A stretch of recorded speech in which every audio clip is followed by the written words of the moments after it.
बिस्मिल्लाहिर्रहमानिर्रहीम। Chapter number 3 हमारा चल रहा था और उसमें हमने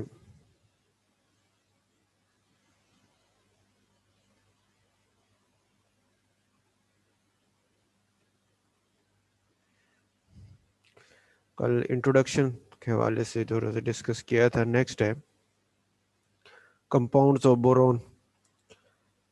उसमें फर्स्ट हमारे पास है जी बोरक्स।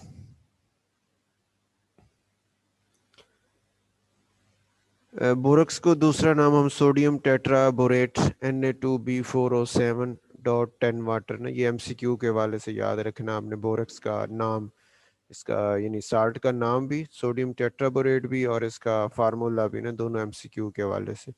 और तीसरा ये borax is the sodium salt of tetraboric acid, ये MCQ पास पेपर में आया भी हुआ है। और अक्रस में एज ए नेचुरल डिपॉजिट कार टिंकल, ये MCQ आपके एक्सरसाइज में भी है और पास पेपर में भी आया हुआ है कि जो टिंकल है इसको हम बोरक्स का नाम देते हैं।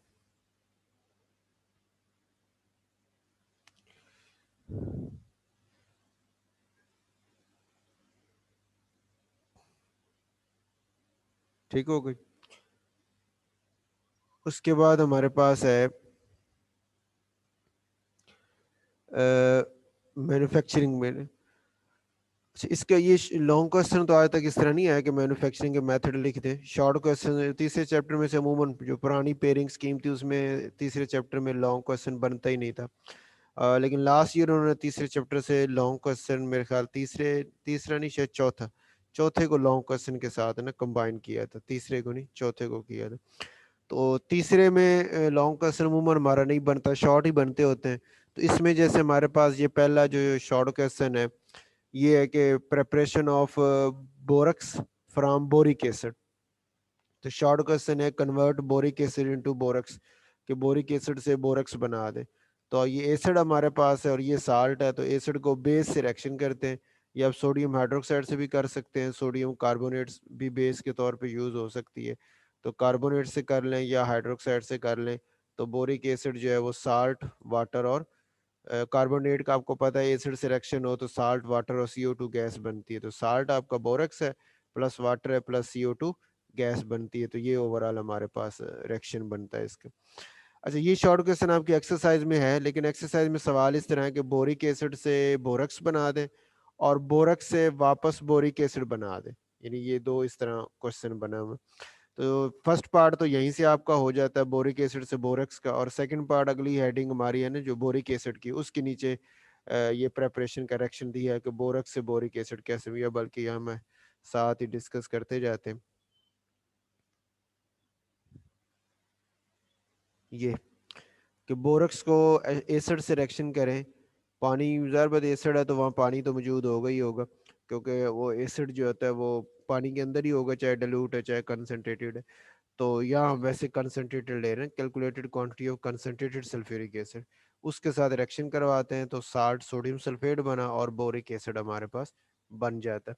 तो अब शॉर्ट क्वेश्चन था कि बोरिक एसिड से बोरक्स बना दें, तो हमने वो पिछला रिएक्शन लिख दिया। और बोरक्स से बोरिक एसिड बना दें तो उसमें हमने ये एसिड से रिएक्शन करवा के उसको बोरिक एसिड में कन्वर्ट कर दिया। अच्छा, H2SO4 के साथ रिएक्शन यहाँ दिया हुआ है, लेकिन अगर आप बोरक्स के रिएक्शंस देखें ना तो उस रिएक्शंस के अंदर जो है ये ये बोरक्स रिएक्शंस है ना तीसरे नंबर पे, उसमें H2SO4 के साथ भी है और HCl के साथ भी है। यानी एसिड कंसनट्रेटेड सल्फ्यूरिक एसिड ले लें या कंसनट्रेटेड HCl ले लें, दोनों के साथ हमारा यानी सोडियम का साल्ट भी बन जाता है और बोरिक एसिड भी बन जाता है। तो इन दोनों को मिला के ये शॉर्ट क्वेश्चन आपको बनता है और एक्सरसाइज का सवाल है, ज़रूर इसको आप करें। उसके बाद है जी कोलिमिनाइट, सेकंड है जी कोलिमिनाइट, जो और होता है बोरोन का, उससे हम बोरक्स हासिल करते हैं। वो कैसे करते हैं कि उसको भी सोडियम कार्बोनेट का दूसरा नाम होता है ना,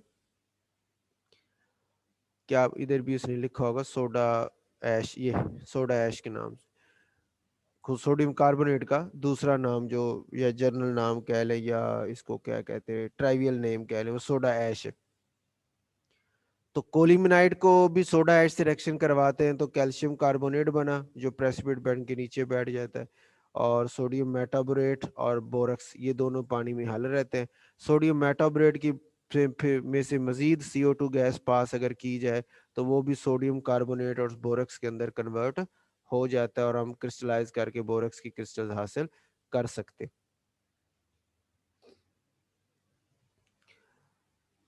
और तीसरे नंबर, अच्छा ये दोनों शॉर्ट, एक पहले का तो आपको मैंने बता दिया एक्सरसाइज का सवाल है, दूसरा एक्सरसाइज का तो नहीं लेकिन शॉर्ट क्वेश्चन ऐसे ही हो सकता है कि कन्वर्ट कोलिमिनाइट इनटू बोरक्स या write the reaction of colemanite and soda ash. तो फिर हम ये रिएक्शन लिख देते हैं, सिंपल आपने रिएक्शन ही करना, बाकी वर्डिंग इसकी आप खुद से भी अपनी वर्डिंग में भी इसको लिख सकते हैं। हाँ ये चीज़ ज़रूर है कि जैसे यहाँ एरो के ऊपर उसने कुछ नहीं लिखा, लेकिन ऊपर वर्डिंग में देख रहे हैं तो उसने लिखा हुआ इस बॉइलिंग है, तो यहाँ पे आपने एरो के ऊपर ना बॉइलिंग लिख लें बस, कि कोलिमोनाइट और सोडा ऐश का रिएक्शन किया है, एरो के ऊपर बॉइलिंग, और आगे ये आपके पास प्रोडक्ट बन जाता है। अच्छा उसी तरह हमारे पास नेक्स्ट है जी, बोरक्स का may be obtained from tinkle. Tinkle वो है जो ओर है ना, जमीन से जो हासिल हो रहा है, ज़रा उसमें इम्प्योरिटीज वगैरह मौजूद है, तो इम्प्योरिटीज को अगर हम स्किप कर दें, इम्प्योरिटीज को निकाल दें, तो हमारे पास जो एसिड बनेगा उसका, सॉरी बोर एटिंग इम्प्योरिटीज वगैरह रिमूव करने के बाद जो हमारे पास प्योर कंपाउंड आएगा, साल्ट जो आएगा बोरक्स, उसको हम बोरक्स का नाम, यानी बोरक्स उसका केमिकल नेम है और टिंकल उसका और नेम है। और से मुराद उसके अंदर इम्प्योरिटीज शामिल होती हैं, लेकिन बोरक्स जो है वो 100% प्योर आपका ये कंपाउंड होता है, Na2B4O7.10 वाटर जो। तो बारह शॉर्ट क्वेश्चन आपके ये पहले और दूसरे नंबर के बनता है यहाँ पे जी। उसके बाद है जी, और ये तीसरे ये वाला जो सोडियम मेटाबोरेट जो CO2 पास करे, तो ये तीनों रिएक्शंस आपने याद रखने हैं, इन्हीं के ऊपर ये MCQ या शॉर्ट क्वेश्चन हो सकता है। वैसे तो MCQ तीसरे चैप्टर में से मोस्टली एक्सरसाइज से ही होते हैं, अंदर से MCQ नहीं बनते, लेकिन आप इसको तैयारी रखेंगे, कोई स्मार्ट सिलेबस में ये चीज़ें अब नया पैटर्न आता है तो फिर पता चलेगा क्या सूरत हाल। उसके बाद प्रॉपर्टीज में ये भी MCQs हैं, ये पहला पैराग्राफ के बोरक्स जो है वो वाइट होता है, क्रिस्टलाइन सॉलिड होता है, स्पेरिंगली सॉल्युबल होता है इन कोल्ड वाटर, स्पेरिंगली मतलब थोड़ा सा, कोल्ड वाटर में ठंडे पानी में थोड़ा सॉल्युबल है, और मोर सॉल्युबल इन हॉट वाटर, लेकिन गर्म पानी में ये ज्यादा सॉल्युबल है।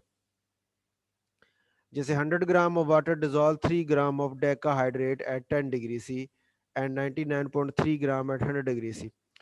कि जिस तरह आपके पास ये उसकी सॉल्युबिलिटी बता रहे हैं ना, कि अगर 100 ग्राम वाटर हो तो उसके अंदर 3 ग्राम डेकाहाइड्रेट जो है आपका है वो 10 डिग्री सी पे, डेकाहाइड्रेट मतलब ये डेकाहाइड्रेट है ना, ये है ना बोरक्स.10 वाटर है, 10 हम कहते हैं ना डेका को, तो डेकाहाइड्रेट मतलब कि बोरक्स का वो साल्ट जो आपका 10 वाटर ऑफ मॉलिक्यूल या वाटर ऑफ क्रिस्टलाइजेशन रखता है, 10 वाटर और, तो वो उसको हम नाम देते हैं डेकाहाइड्रेट का। तो डेकाहाइड्रेट 10 वाटर मालिक्यूल रखने वाला जो बोरक्स का है वो 100 ग्राम पानी में 3 ग्राम हल होता है एट 10 डिग्री सी, और 99.3 ग्राम हल हो जाता है एट उसी 100 ग्राम के अंदर 99.3 ग्राम हल होता है एट 100 डिग्री सी। ये MCQ के तौर पे। नेक्स्ट ये भी MCQ है कि अगर सैचुरेटेड सॉल्यूशन को हम ठंडा करें, उसकी क्रिस्टल बनाए, तो 62 डिग्री सी से ऊपर जो क्रिस्टल बनती है वो ऑक्टाहेड्रल क्रिस्टल है ऑफ पेंटाहाइड्रेट, यानी बोरक्स.5 वाटर के साथ, 5 वाटर मॉलिक्यूल के साथ, इसको पेंटाहाइड्रेट कहते हैं, इसकी क्रिस्टल बनती है और वो ऑक्टाहेड्रल क्रिस्टल्स होती हैं। ऑक्टाहेड्रल क्रिस्टल्स जो है ना, इसकी अगर मैं आपको शेप समझाने के लिए दिखाऊं ना, तो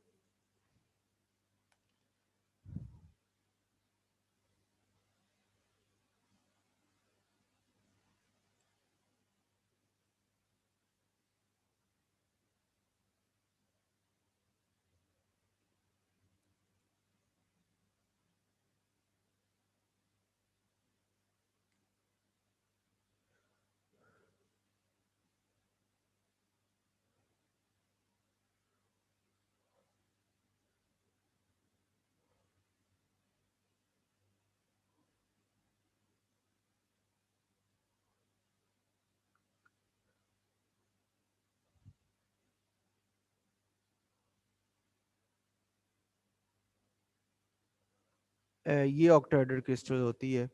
ये अगर इसको मैं थोड़ा सा,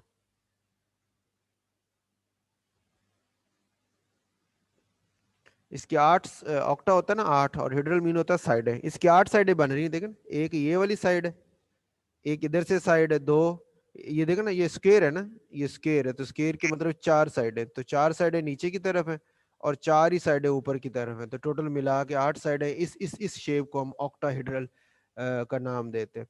तो ये ऑक्टाहेड्रल क्रिस्टल्स जो है ना वो ये मिलती हैं जब 62 डिग्री सी से ऊपर ऊपर, हाई टेम्प 62 से हाई टेम्परेचर के ऊपर, और वो बोरक्स की, और वो पेंटाहाइड्रेट होती है। और अगर हम टेम्परेचर को बिलो 62 डिग्री सी से नीचे ले जाए तो फिर हमें डेकाहाइड्रेट जो है ना, यानी 10 वाटर मॉलिक्यूल के साथ जो क्रिस्टल्स होती हैं वो बनती है 62 डिग्री सी से नीचे ठंडा करें तो। ये एमसीक्यूज हो गए यहाँ तक। Its aqueous solution is alkaline in nature due to hydrolysis.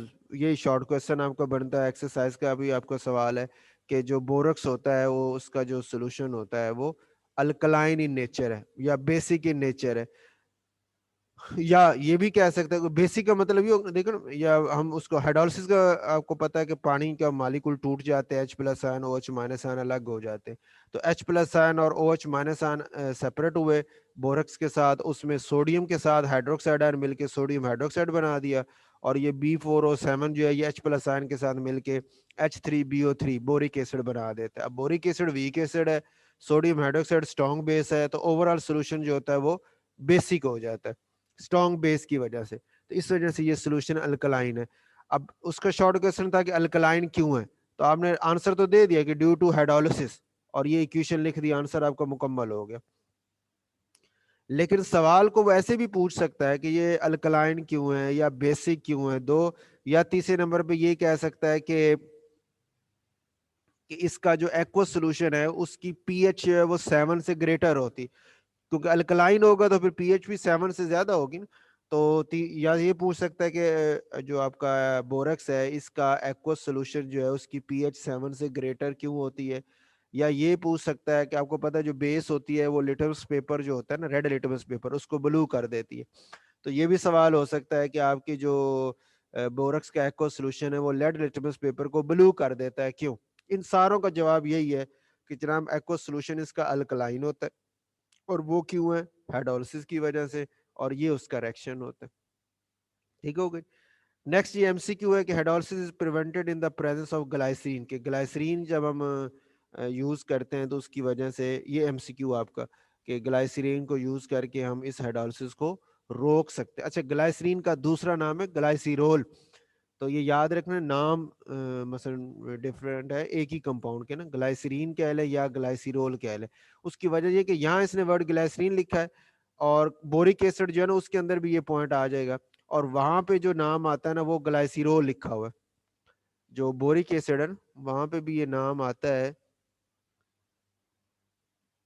और वहां पे इसने ये नौवां पॉइंट है ना वहां पे in the presence of glycerol, glycerol लिखा हुआ है। तो यहाँ पे ग्लाइसरीन है, वहाँ नाम नेट से भी आप चेक कर ले, ग्लाइसरीन लिखे या ग्लाइसिरोल लिखे एक ही कंपाउंड आपके सामने आता है, तो इसलिए ग्लाइसरीन या ग्लाइसरीन जो दोनों है, नाम डिफरेंट है, स्ट्रक्चर इनका सेम ही होता है।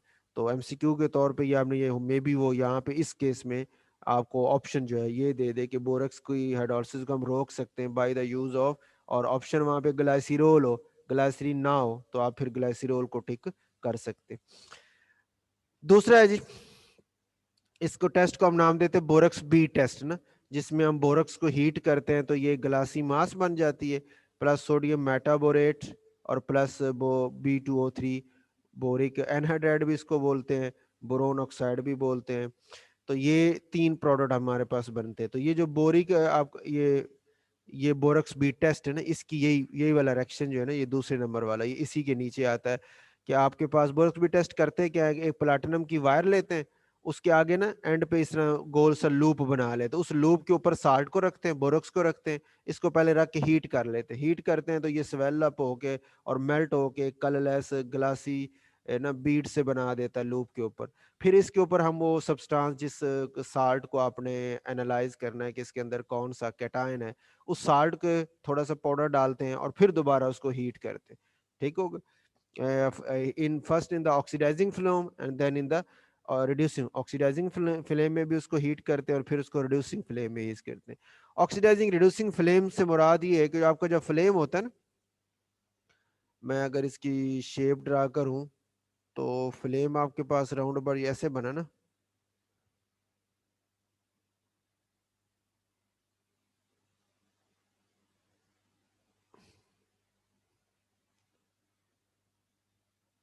यहाँ से ये ले लेते हैं, ये जैसे ये है ना,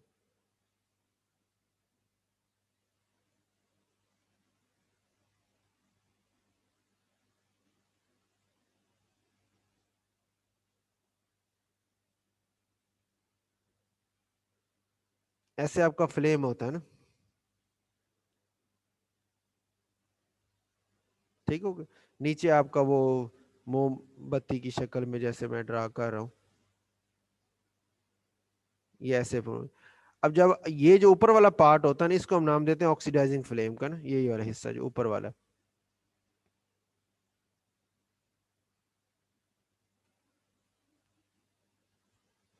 ये ऑक्सीडाइजिंग फ्लेम है, ठीक हो गया। और ख्याल काफी बड़ा बन रहा है,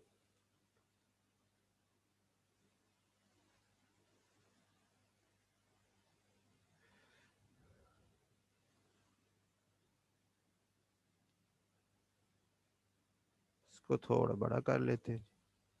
ये टॉप जो होता है ये ऑक्सीजन, क्योंकि यहाँ पे हवा से ऑक्सीजन काफी अवेलेबल होती है, तो इस फ्लेम के इस हिस्से को ऑक्सीडाइजिंग फ्लेम कहते हैं।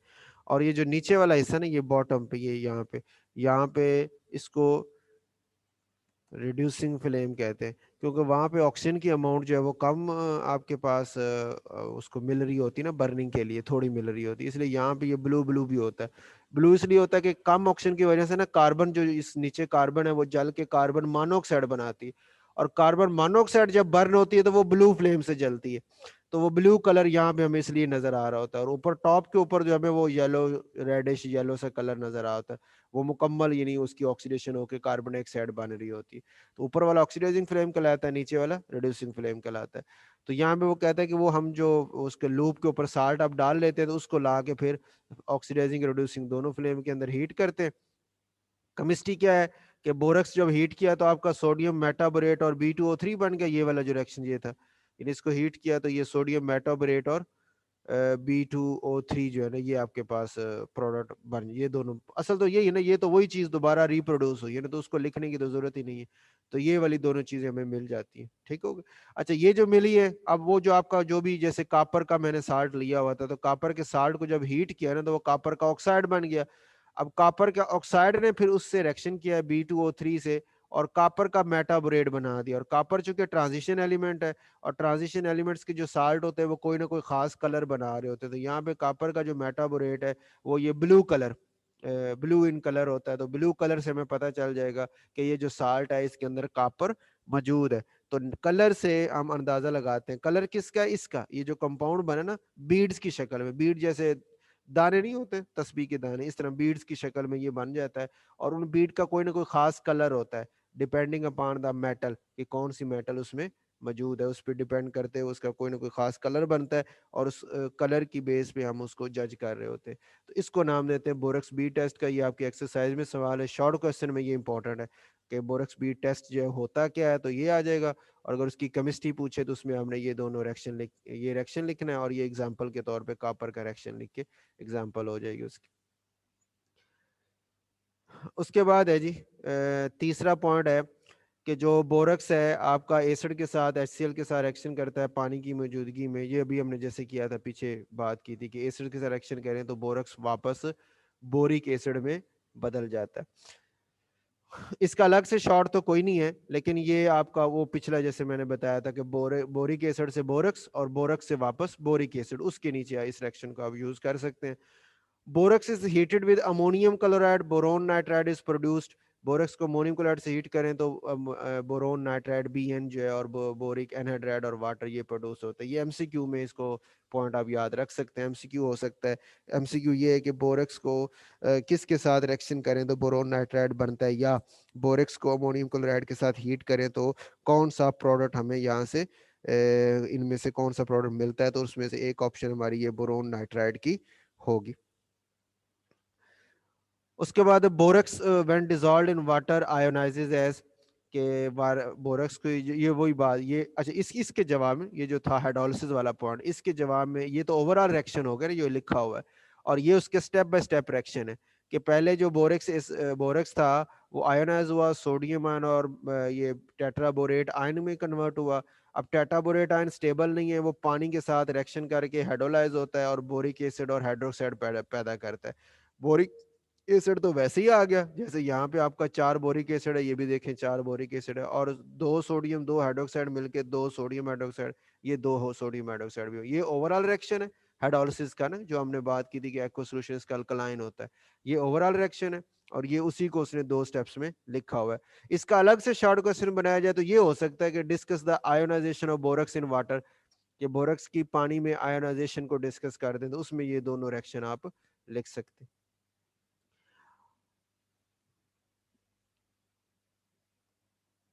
ये इसके नीचे वही जवाब लिखे ना कि strong sodium form which is highly ionised, boric acid जो है वो लिटिल एक्सटेंड है, ये वीक एसिड है, और सोल्यूशन जो होता है वो एज अ होल जो है वो अल्कलाइन इन नेचर हो जाता है। तो ये वाला पॉइंट आप उसी सवाल के जवाब में लिख सकते हैं।